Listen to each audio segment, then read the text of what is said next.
अनीता, दूसरों का घर बर्बाद करके अपने परिवार के साथ खुशियां मनाई जा रही है। वेरी गुड, वेरी गुड, वाह। लेकिन एक बात याद रख लो, उन लोगों की तरह तुम भी तड़प तड़प के मरोगे। सिक्योरिटी! ए चुप! आवाज नीचे। निकालो उसको बाहर, निकालो! आउट! लगता है तुम दोनों अपने अंजाम से वाकिफ नहीं। तुम्हारा बुरा समय अब शुरू हो गया है, याद रखना। तूने जो किया है ना मेरे टोनी के साथ, याद रखना, इसके बाद तू नहीं बचेगा। सुना तूने? ले जा इसको। तू नहीं बचेगा, नर्क में चलेगा तू। अरे देख क्या रहा है, ले जा इसे।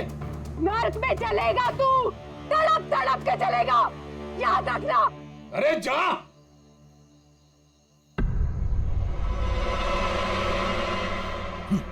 Let's enjoy Rohan. अरे भूल जाओ।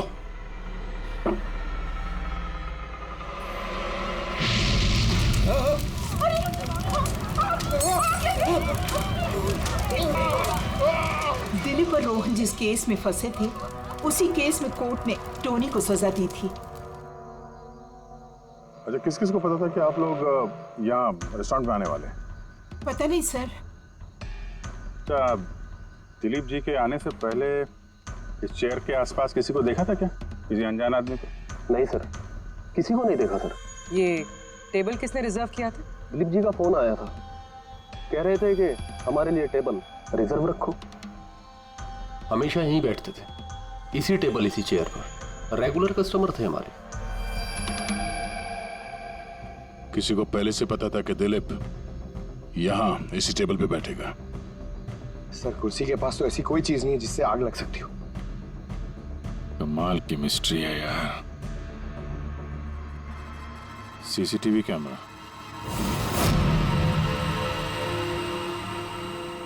इसके फुटेज से पता चलेगा क्या हुआ था यहाँ पे। ओह माय गॉड, ये सब कैसे हो गया? कौन कर सकता है ये सब?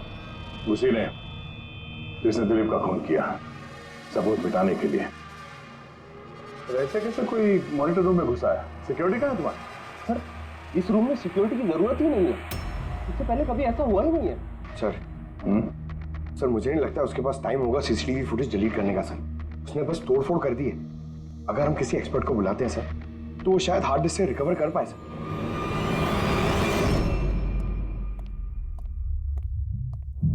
सर, सर 9 साल पहले दिलीप और रोहन का एक थिएटर था जिसमें आग लग गई थी। एग्जिट और एंट्री डोर बंद होने की वजह से इस आग में 12 लोग जल के मर गए। विक्टिम्स की फैमिली ने केस किया तो इन्वेस्टिगेशन में पता चला कि उस वक्त एक गार्ड ड्यूटी पे था। टोनी? हाँ सर, कोर्ट में साबित हो गया कि टोनी ने बहुत शराब पी रखी थी और शराब के नशे में वो इतना धुत था कि वो इमरजेंसी एग्जिट भी खोल नहीं पाया। हाँ, बस टोनी की बीवी अनीता ये मानने को तैयार ही नहीं कि गलती टोनी की है। सर, सिर्फ उसका ही नहीं, बहुत सारे न्यूज़पेपर आर्टिकल्स ने भी कोर्ट के इस फैसले के खिलाफ आवाज़ उठाई थी। जब ये हादसा हुआ था उस वक्त दिलीप और रोहन के खिलाफ सॉलिड एविडेंसेस थे, लेकिन फिर केस चलता रहा। 9 साल हो गए। कुछ विटनेसेस ने गवाही बदल दी और कुछ कंट्री से बाहर चले गए। सर, दिलीप और रोहन ने जरूर पैसे और पावर का इस्तेमाल किया होगा और यह बात टोनी को पता चल गई होगी। उसी ने भेजा होगा अनीता को दिलीप को मारने के लिए। पर फ्रेडी, जब अनीता वहां थी ही नहीं तो आग लगाई कैसे? नहीं, सिक्योरिटी वालों ने तो उसे बाहर निकाला था रेस्टोरेंट में से। ऐसी कौन सी चीज है जो अचानक आग लग सकती है? सर, शायद डॉक्टर सालुंके हमारी मदद कर सके, या फिर अनीता।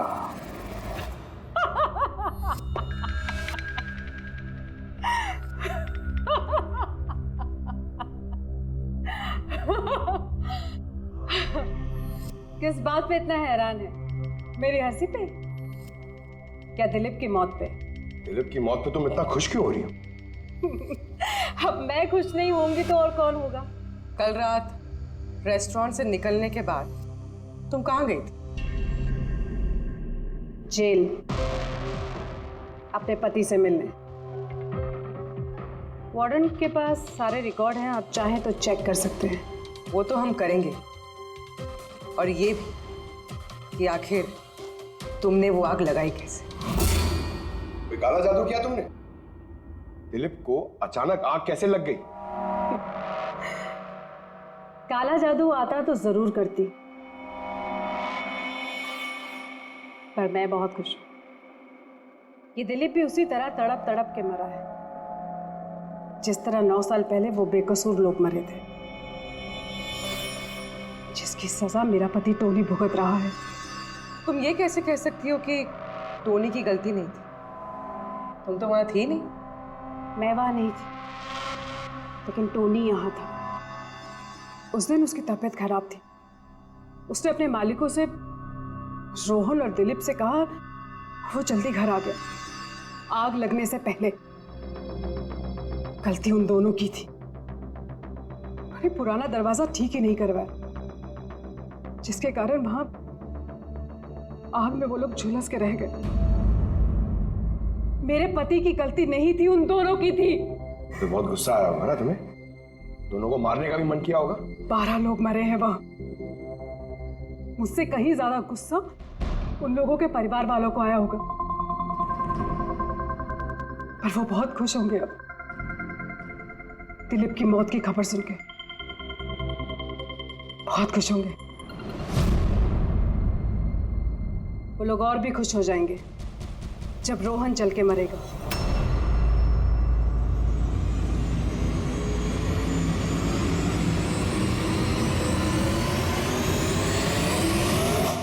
सर 42 लोग हैं, उन 12 विक्टिम के करीबी रिश्तेदार और फैमिली वाले। सस्पेक्ट ज्यादा और वक्त कम। सर सबसे पहले इन 42 लोगों में से उन लोगों के नाम हटा देते हैं जो कल दिलीप की मौत के वक्त शहर में नहीं थे। तो 9 साल हो गए इस बात को। शायद कितने लोग देश भी छोड़कर चले गए होंगे, और कुछ लोगों की मौत भी हो गई होगी। फिर भी पता तो लगाना ही पड़ेगा। देखो कितने लोग शहर में थे जब दिलीप की मौत हुई।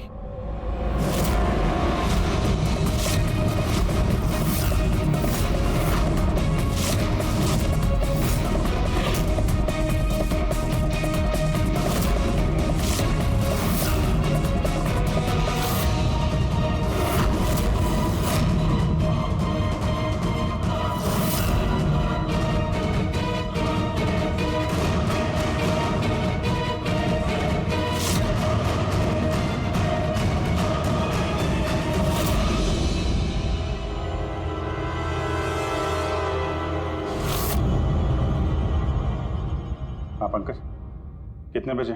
27 लोग हैं सर, जो उस वक्त शहर में थे, और उनके पास दिलीप को मारने की वजह थी। ठीक है, तो ला सबको ब्यूरो में, देखते हैं क्या कहानी सुना। Yes sir. आपके हस्बैंड फिल्म अकेले देखने गए थे? उस दिन मैं बिजी थी, इसलिए वो अकेले ही चले गए। कल रात कहाँ पर थे तुम? सर मैं अपने फ्रेंड्स के साथ था। सर मैं पासपोर्ट ऑफिस गया था। उन दोनों को मैं ऐसे बच के नहीं जाने दूंगी। तो क्या किया तुमने? सोचा कि दिलीप से फेस टू फेस मिलूंगा और उससे पूछूंगा कि तुमने ऐसा क्यों किया। सर उसके बाद मैं अपने फ्रेंड के साथ घर पे गया। मैं अपनी वाइफ के साथ मॉल में था। सर आप मेरे फ्रेंड से पूछ सकते हैं। सर मैं उससे मिलता तो रेस्टोरेंट तक जिंदा नहीं पहुंच पाता। दिलीप को उसके किए की सजा मिल गई। मुझे मालूम चला रेस्टोरेंट से कि दिलीप के साथ क्या हुआ तो दिल को सुकून मिला सर। अब बचा रोहन, उसको भी उसके किए की सजा जरूर मिलेगी। अब इन 27 लोगों में से उन लोगों के नाम रहने दो जो घुमा फिरा के जवाब दे रहे थे और जिन्होंने अपने जवाब पहले से ही तैयार करके रखे थे।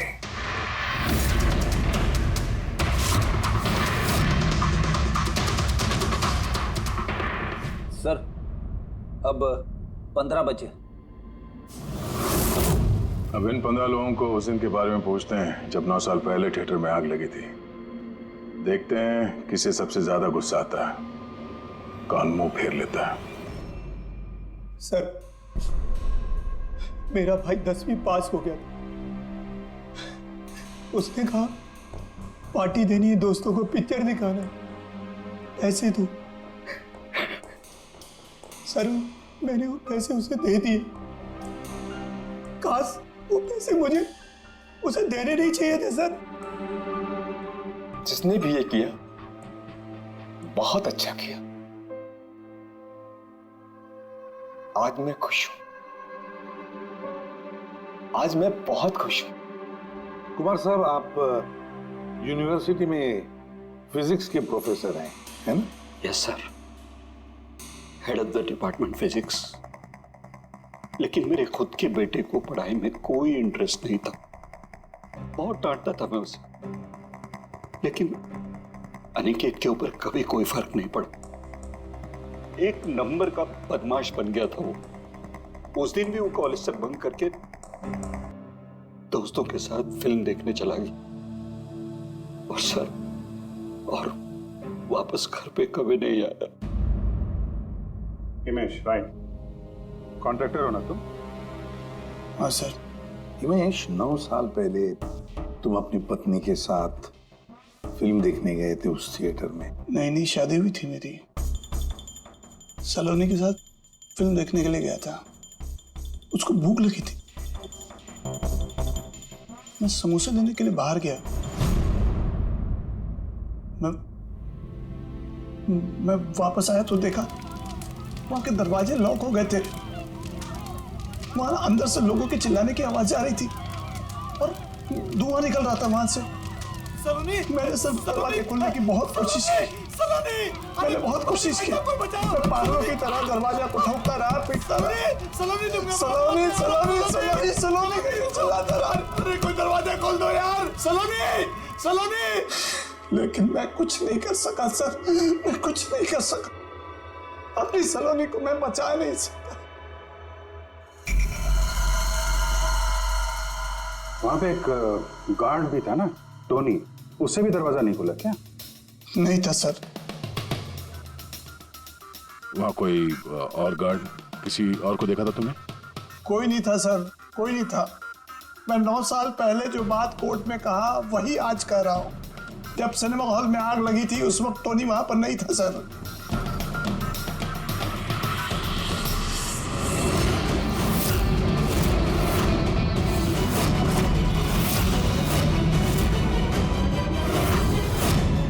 सर, ये है हमारे फाइनल 15 सस्पेक्ट जो दिलीप को मार सकते हैं। सो कॉप्स कह रहे थे कि फायरमैन को भी पता नहीं चला कि आग का एग्जैक्टली सोर्स क्या था। उन लोगों को तो जनरली ढूंढ कर पता चल जाता है कि वहां पर ऐसी कौन सी चीज थी जो तुरंत आग पकड़ती है, लेकिन उन्हें पता नहीं चला। उन्हें पता नहीं चला। उन्हें इसलिए पता नहीं चला क्योंकि उस चीज की ना तो कोई खुशबू थी ना कोई रंग था। Exactly sir. मतलब अगर लिक्विड होता ना तो इस दिलीप को पता चलता जब वो चेयर पे बैठता, उसे फील होता। और अगर पाउडर होता तो हमें टेस्टिंग में पता चल जाता। इसका मतलब ये तो गैस, जिसका मतलब ये गैस है। गैस? तो इसीलिए उस फायरमैन को पता नहीं चला कि किस चीज से आग लगी है। इनफ्लेमेबल गैस बॉस, जिसे सिर्फ एक स्पार्क की जरूरत होती है आग पकड़ने के लिए। अच्छा, मुझे एक बात समझ में नहीं आ रही है। दिलीप इस कुर्सी पर बैठा था तो गैस कुर्सी पर आई कहां से? कुर्सी से ही। क्या कुर्सी से? वो ऐसे बॉस, जिस चेयर पे ये दिलीप बैठा था उसके नीचे की तरफ किसी ने ज्वलनशील गैस का स्प्रे किया हुआ था। मरते वक्त दिलीप के कांटेक्ट में 2 चीजें थी। एक तो ये चेयर जिस पे वो बैठा था और एक वाइन का ग्लास जो उसने हाथ में पकड़ा हुआ था। हमने ये दोनों चीजें चेक की तो इस चेयर के ऊपर से हमें इनफ्लेमेबल गैस के कुछ ट्रेसेस मिले। बॉस, हमारे आसपास वातावरण में स्वतः ज्वलनशील पदार्थ होते हैं जो कभी कभी स्पॉन्टेनियसली जल जाते हैं, जैसे कि मार्श गैस एक नेचुरल बायोगैस है और ज्वलनशील गैस इसका मेन कंपोनेंट है। मतलब इनफ्लेमेबल गैस कभी भी हवा में ऐसे ही जल जाती है? नहीं फ्रेडी, अपने आप नहीं। जब वातावरण में बहुत ज्यादा गर्मी पैदा हो जाती है और वो वातावरण की ऑक्सीजन के साथ मिल जाती है तो एक सुपर हाई टेम्परेचर का निर्माण होता है, जिसकी वजह से ये आग लगती है। लेकिन सालुंके साहब, वहां तो ऐसे कोई हाई टेम्परेचर वाली चीज थी नहीं। एग्जैक्टली, ऐसा कोई डायरेक्ट सोर्स नहीं था जिससे गर्मी पैदा हो सके। बस इसीलिए मुझे लगता है खूनी ने कोई एक्स्ट्रा डिवाइस का इस्तेमाल किया है, ये अचानक इतना ज्यादा टेम्परेचर बढ़ाने के लिए। और ये कुर्सी तो तैयार बैठी थी, इसे तो सिर्फ एक स्पार्क की जरूरत थी। पर सर ऐसे कोई हीट कैसे पैदा कर सकता है? हाँ, कर सकते हैं ना पूरी। जैसे उदाहरण के तौर पर मैग्नीफाइंग ग्लास पर सूरज की किरणों को खास तरीके से फोकस करके हम बचपन में कागज जलाया करते थे।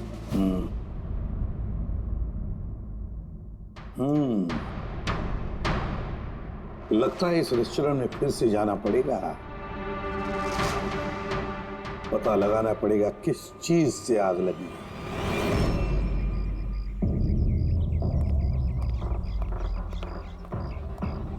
पूरा एरिया छान मार लिया सर, लेकिन ऐसी वो चीज ही नहीं मिली जिससे आग लग सकती है। और ये ओपन रेस्टोरेंट है। जब खूनी ने दिलीप के चेयर के नीचे वो इनफ्लेमेबल गैस स्प्रे किया तो किसी ने तो देखा होगा। वही तो, चेयर में अपने आप आग लग गई और दिलीप चल के मर गया। किसी ने कुछ देखा नहीं और ना ही कोई सबूत हमारे सामने आ रहा है। सर, उस डेटा एक्सपर्ट ने सीसीटीवी फुटेज रिकवर कर ली है, आप देख सकते हैं सर। गुड, या तुम लोग यार देख लो, तब तक मैं देखता हूँ यहाँ पे कुछ मिलता है क्या। सर, दिलीप और उसकी फैमिली के आने के 15 मिनट के पहले की फुटेज है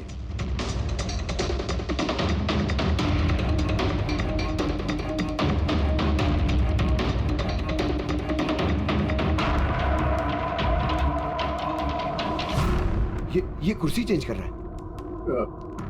इसका कोई दूसरा एंगल है क्या? इसी टाइम का चेक करो। एक मिनट सर।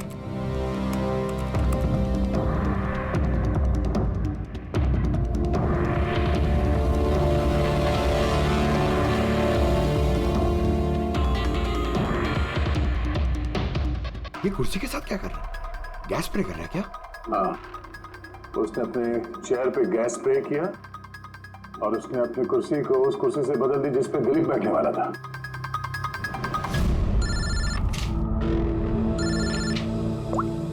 आदा। अच्छा, great, good work, good work. क्या हो सर? जिसने भी दिलीप की कुर्सी के साथ छेड़खानी की ना, उसका पता चल गया है। वो एक आदमी है, उसका मिलता जुलता हुलिया भी मिला है। अब देखते हैं, दया भेजने वाला है फोटोग्राफ।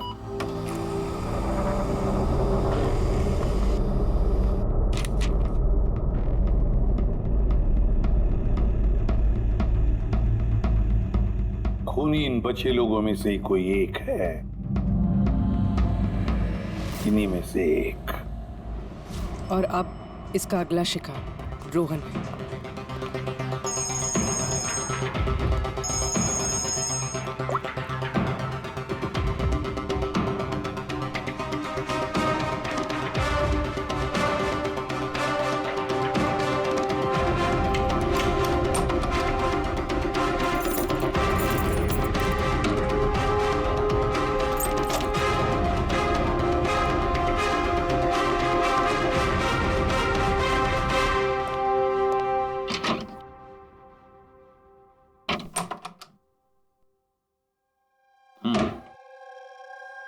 मुझे लगता है कोई मेरी और दिलीप की रिहाई से खुश नहीं है।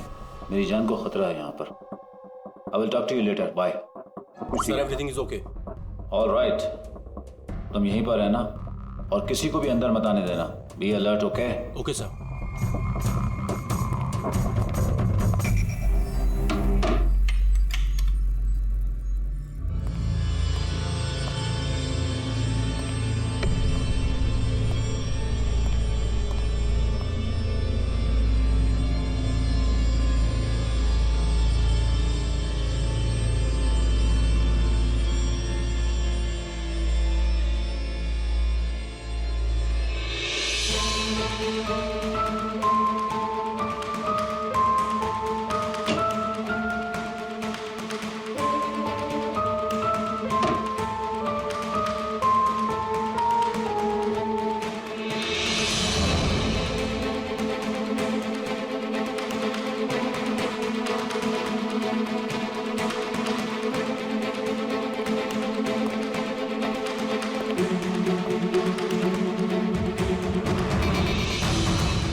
बचाओ बचाओ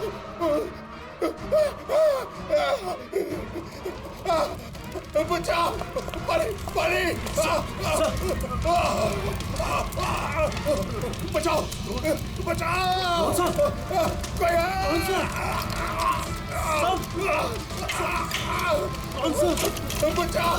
परे परे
क्या हुआ यहाँ पर और कैसे?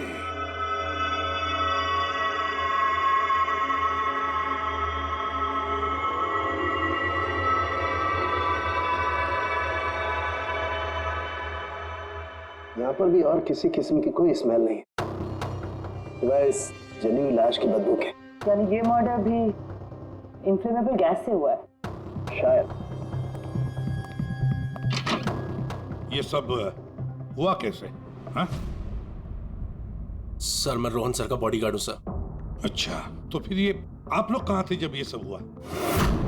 सर रोहन सर ने मुझे बाहर निगरानी के लिए कहा था, तो थोड़ी देर के बाद सर उनके चिल्लाने की आवाज आई तो मैं उनके कमरे की तरफ भागा, लेकिन सर दरवाजे के चारों तरफ से धुआं देखा तो मैं दूसरी चाबी से दरवाजा खोल के अंदर गया तो देखा कि सर रोहन सर जले पड़े थे। आप लोगों को भी कुछ पता नहीं है? कमाल है, कमरे के अंदर कोई लीड नहीं मिला, शॉर्ट सर्किट नहीं हुआ है, ये पर्दा अंदर से बंद है, ये विंडोज परमानेंटली क्लोज्ड है, कोई बाहर से अंदर भी नहीं आ सकता। अब बाहर से अंदर कोई व्यू भी नहीं है, कोई देख नहीं सकता, तो फिर आदमी मरा कैसे? इससे लगी है आग बॉस।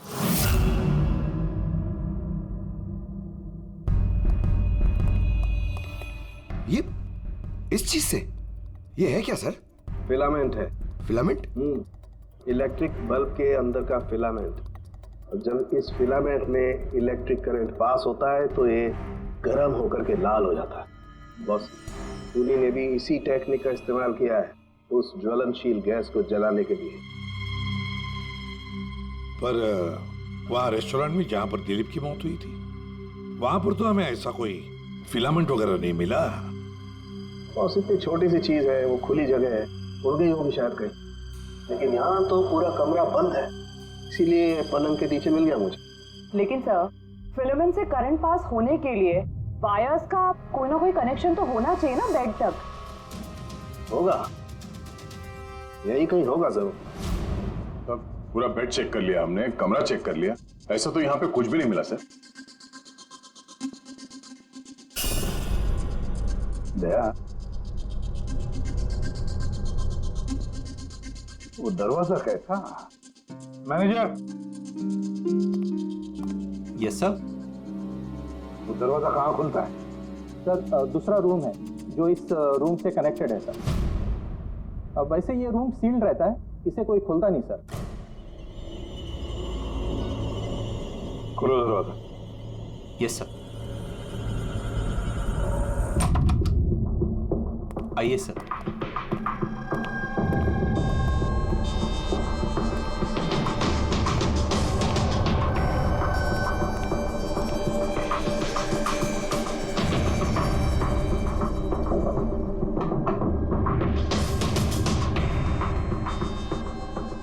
मैनेजर साहब, किसका कमरा है ये? कौन रहता है इस कमरे में?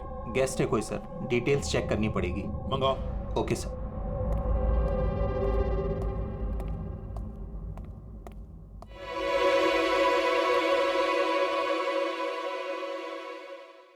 सर, वहां उस कमरे में जो कुछ भी हुआ है सर, वो इसी कमरे से किया गया। लेकिन अगर करंट इस रूम से पास किया गया है तो यहाँ से उस बेड तक कोई ना कोई वायर तो होनी चाहिए ना। और अगर वायर अगर होती तो बॉस रोहन को दिखाई भी देनी चाहिए। हाँ, शायद उसके बॉडीगार्ड ने भी देखा हो। बुलाओ उसके बॉडीगार्ड को। आप आया।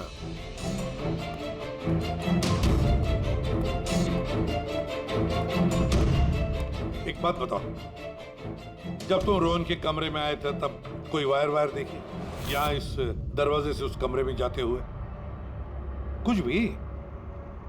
नहीं सर, रोहन सर के रूम के अंदर जाने से पहले मैंने रूम को पूरी तरह से चेक किया था सर, लेकिन वायर जैसी कोई चीज उस रूम में नहीं दिखाई दी। ठीक है, जाओ तो। जो कुछ भी हो दया, खूनी ने इसी दरवाजे का इस्तेमाल किया। इस दरवाजे से वो रोहन के इस कमरे में आया, उसने बेड पर इन्फ्लेमेबल गैस स्प्रे किया और किसी भी तरह से फिलामेंट को करंट दे दिया। बस फिलामेंट गर्म हो गई और इन्फ्लेमेबल गैस ने आग पकड़ ली, रोहन की मौत हो गई। बस एक बात पक्की है, ये जो कोई भी है उससे इलेक्ट्रिक और केमिकल्स की बहुत अच्छी जानकारी है। प्रोफेसर कुमार, फिजिक्स का प्रोफेसर कुमार, उससे बढ़कर और कौन जान सकता है इस सारे मामले में? दया, अच्छा इस प्रोफेसर कुमार से मिल लो। अच्छा दया, मैं भी चलता हूं तुम्हारे साथ।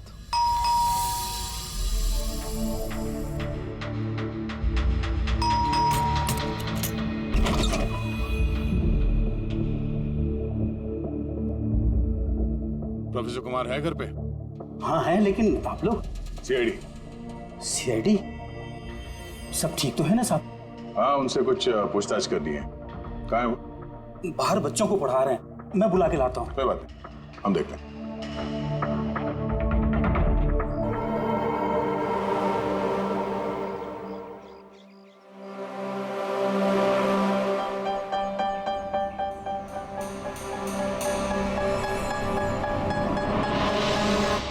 मिस्टर कुमार, हमें आपसे कुछ पूछताछ करनी है। पूछिए, क्या पूछना है?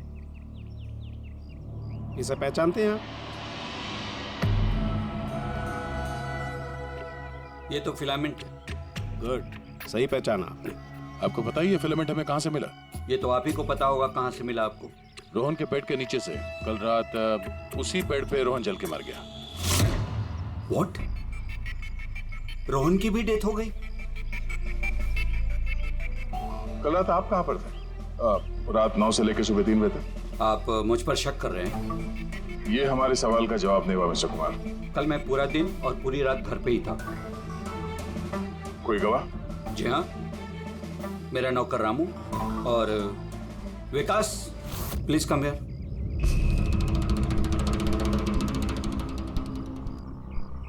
Yes sir. इन्हें बताओ मैं कल कहाँ था।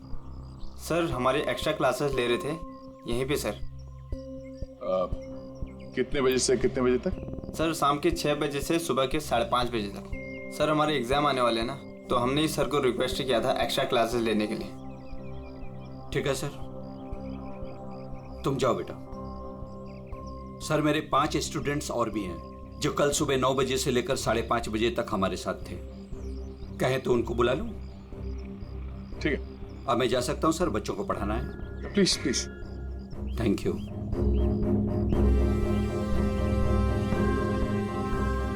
हाँ, तो बच्चों में ये कह रहा था कि बिना सोल्डरिंग वायर के भी हम मदरबोर्ड फिक्स कर सकते हैं with the help of adhesive conductor.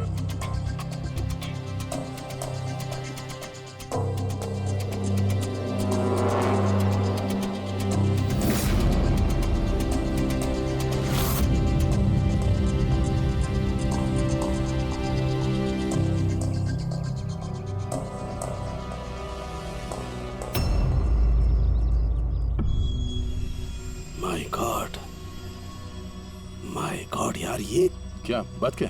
अरे यार, ये गलती मुझसे कैसे हो गई? क्या? गॉड, बूढ़ा हो गया मैं। बूढ़ा हो गया हूं मैं। एक काम करो, 1 घंटे बाद फॉरेंसिक लैब में मिलो। एक काम करो, इस स्विच से इन बल्ब्स को जलाओ। इस स्विच से? इस स्विच से? हाँ, इस स्विच से। यार ना कोई कनेक्शन है कुछ है, कैसे जलेंगे ये? तुम सवाल मत किया करो, कभी कभी मेरी बात भी मान लिया करो यार। कभी कभी। ये ले। क्या सर, ये तो कुछ हुआ भी नहीं। होगा होगा। अरे क्या होगा? होगा ही नहीं। अरे होगा यार, बिलीव नहीं होगा। 1 मिनट। क्या इसकी तबीयत ठीक है ना? हाँ? तो पता नहीं क्या हुआ है, वो जब से वो प्रोफेसर कुमार से मिलके आया ना, बस बल्ब के साथ ही खेले जा रहे हैं। बात बताओ, वो फिंगरप्रिंट्स का क्या रिपोर्ट आया? वही जो फिंगरप्रिंट्स उन्हें होटल वाले से लिए थे और रूम में उठाए थे। तो फिंगरप्रिंट तो बहुत सारे मिले, लेकिन सारे स्टाफ मेंबर्स के ही हैं, उसके अलावा और किसी के नहीं मिले। ये कैसे हो सकता है? तो भाई साहब जरा इधर भी ध्यान दीजिए। हाँ हाँ ध्यान है। हाँ।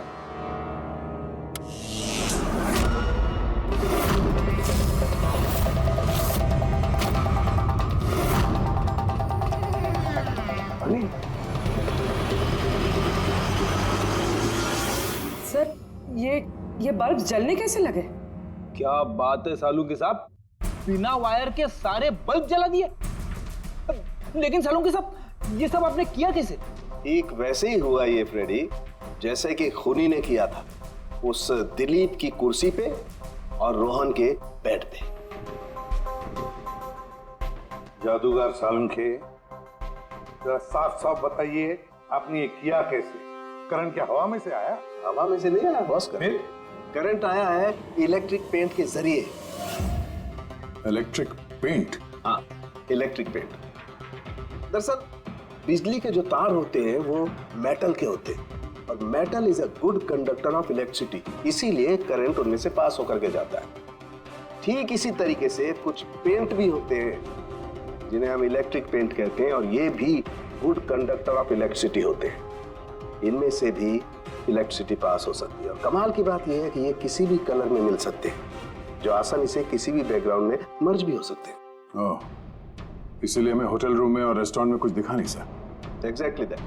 खूनी ने दरअसल होटल के कमरे का और रेस्टोरेंट के फ्लोर का दोनों का कलर इस कलर के साथ मैच किया, इसीलिए हमें दिखाई नहीं दिया।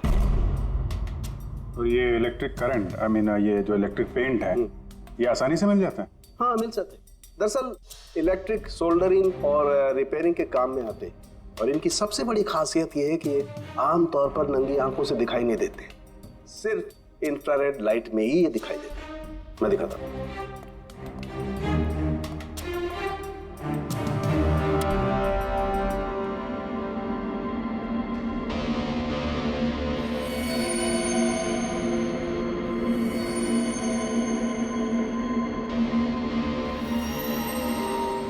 देखा बॉस? हाँ, खूनी ने भी ऐसे ही इस इलेक्ट्रिक पेंट का इस्तेमाल किया और ये सर्किट बनाया।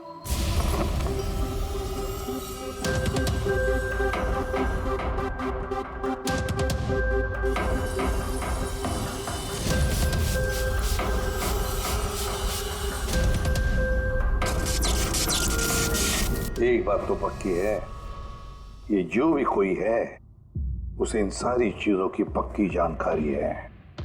मगर सर, इनमें से खूनी कौन है? इस प्रोफेसर से तो मिल लिए सर, ये तो नहीं है। ये बंसी? बंसी तो एक क्लर्क है और मुझे नहीं लगता कि एक क्लर्क को साइंस की इतनी जानकारी होगी। सर, इनमें से सबसे ज्यादा पढ़े लिखे तो ये प्रोफेसर ही लग रहे हैं। कोई ऐसा जो प्रोफेसर जितना इंटेलिजेंट तो नहीं है, लेकिन इसे इन सब चीजों की जानकारी है।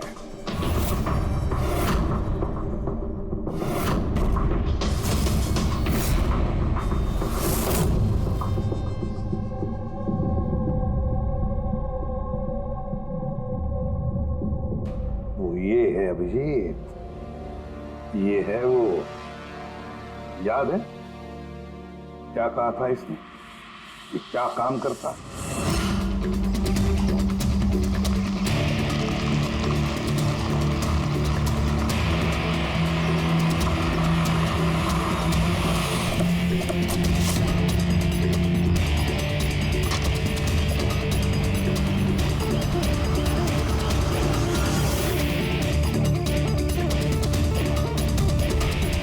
चले ससुराल।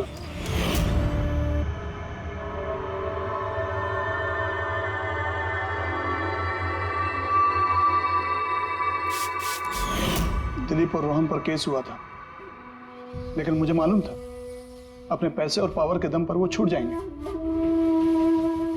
लेकिन उनके पास पैसा था तो मेरे पास दिमाग। कई महीनों तक उनका पीछा किया। वो कहां जाते हैं, क्या करते हैं, किससे मिलते हैं, सब कुछ। आखिर मैंने दोनों को मारने की तरकीब ढूंढ ही निकाली, इलेक्ट्रिक पेंट्स और सर्किट्स के जरिए। ये दोनों के बारे में मुझे अच्छी खासी जानकारी थी।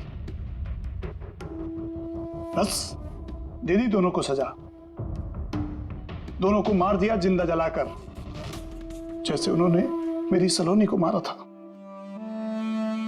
उमेश, तुम्हारी पत्नी के साथ जो कुछ भी हुआ उसका हम सबको अफसोस है, लेकिन दिलीप और रोहन को मारकर तुम्हें क्या मिला?